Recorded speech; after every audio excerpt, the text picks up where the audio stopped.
Well. I don't even know where to start with you. I really don't. Hmm.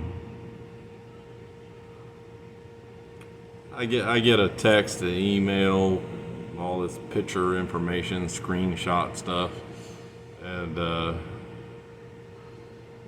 pretty funny, pretty funny.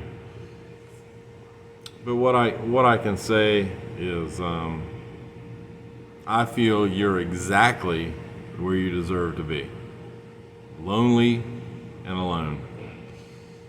You're just a product of your own environment, really.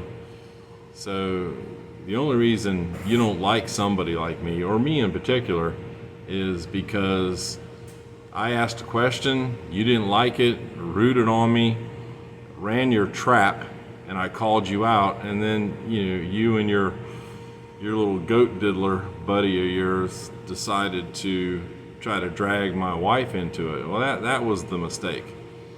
Okay, like I told you before, I'm not your guy. You know, you know, time for story time, I guess. I got a story.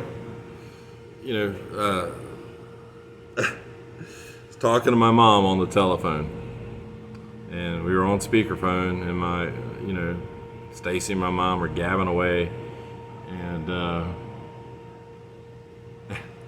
and she starts telling her a story, which is actually a pretty good story, because you can relate to it. When I was young, there was a divorce, and my dad was out, and then I lived with my grandparents, and it was in Minnesota. And then when I got back with my dad, it was actually in a trailer park in Lions Park in Sandusky, Ohio. And I'm actually kind of from around that area, and out in the country in a small town.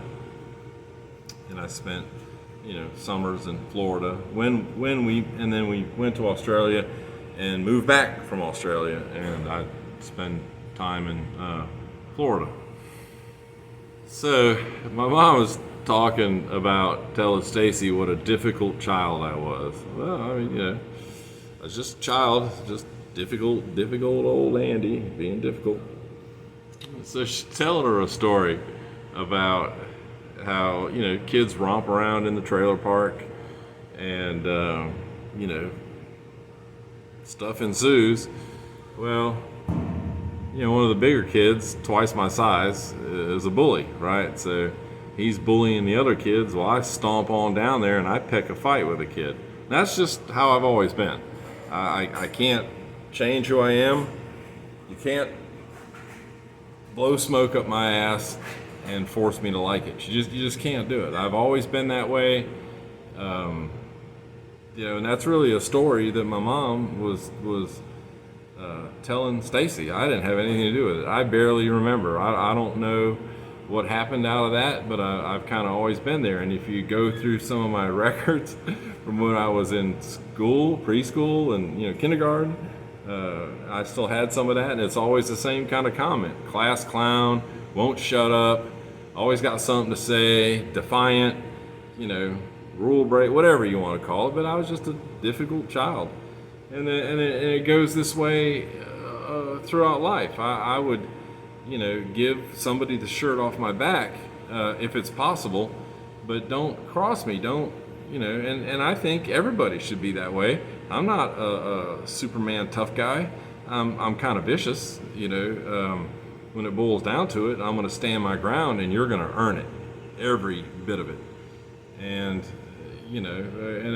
another story, we were all hanging out with a bunch of people, and a guy a little bit older than I am was running his mouth a little bit, and which is fine. They're drinking and having a good time, but then he directs his attention to Stacy, and through some rude comment, I don't even remember what it was, but it ended up he lifted up her shirt to take, like a extra long stare at her butt. And if it wasn't for Stacy's dad and that guy being a friend of his, he about got it. Like he came so close to getting it, and I just can't help myself. It just, win or lose, I just can't help myself. So, the reason you don't like me and your little cronies, are in your little clique, it's like high school, and I don't put up with it. I could care less. And people send me that stuff all the time, and then I'm forced to kind of, out of my own curiosity, I catch up with your antics. Did you ever leave Ohio? Did you go to Florida? Did you ever how many $1 million homes have you sold? You are exactly where I figured you would be. Because you're full of poop. It's just, and all this horse rancher, cowboy boot wearing, the only thing I ever seen about you and a horse was animal cruelty charges, so you can take that for what it is. It doesn't even matter. I just know that you're not going to run your mouth and at me when I ask a simple question. And it was really out of curiosity because in the very beginning, Stacy and I want to go on an adventure, and you know that you got to work hard, save your money, then you get to go. It's really that simple, unless you're win the lottery or you're independently wealthy. So in the process of doing that, I figured out that, hey, you fat guy, you can't do that as the fat guy. So I put in a program to where I could reduce some of my weight and get to where I can do those kind of things efficiently and have a good fun time, be in better shape. And I just, you're right. I don't really care for you either. So, take that with a grain of salt. But what I do know is you're full of poop. Just like nobody's got the balls. We're cowards. I'm not a coward, and I got plenty of balls. And I think I've kind of proven that. And when I seen you in person, I actually caught me off guard, and I felt sorry for you, really.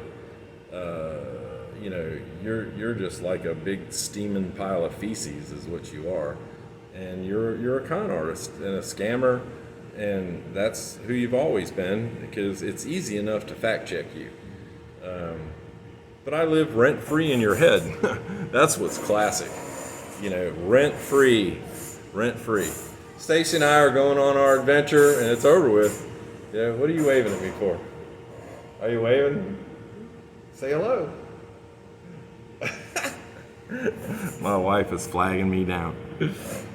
Oh man, so I guess instead of easing up on you a little bit and just letting you kind of do what you do, so maybe it fires off again. So maybe I write me a poem. I can write a poem. Can I write a poem? Well, I will say one thing.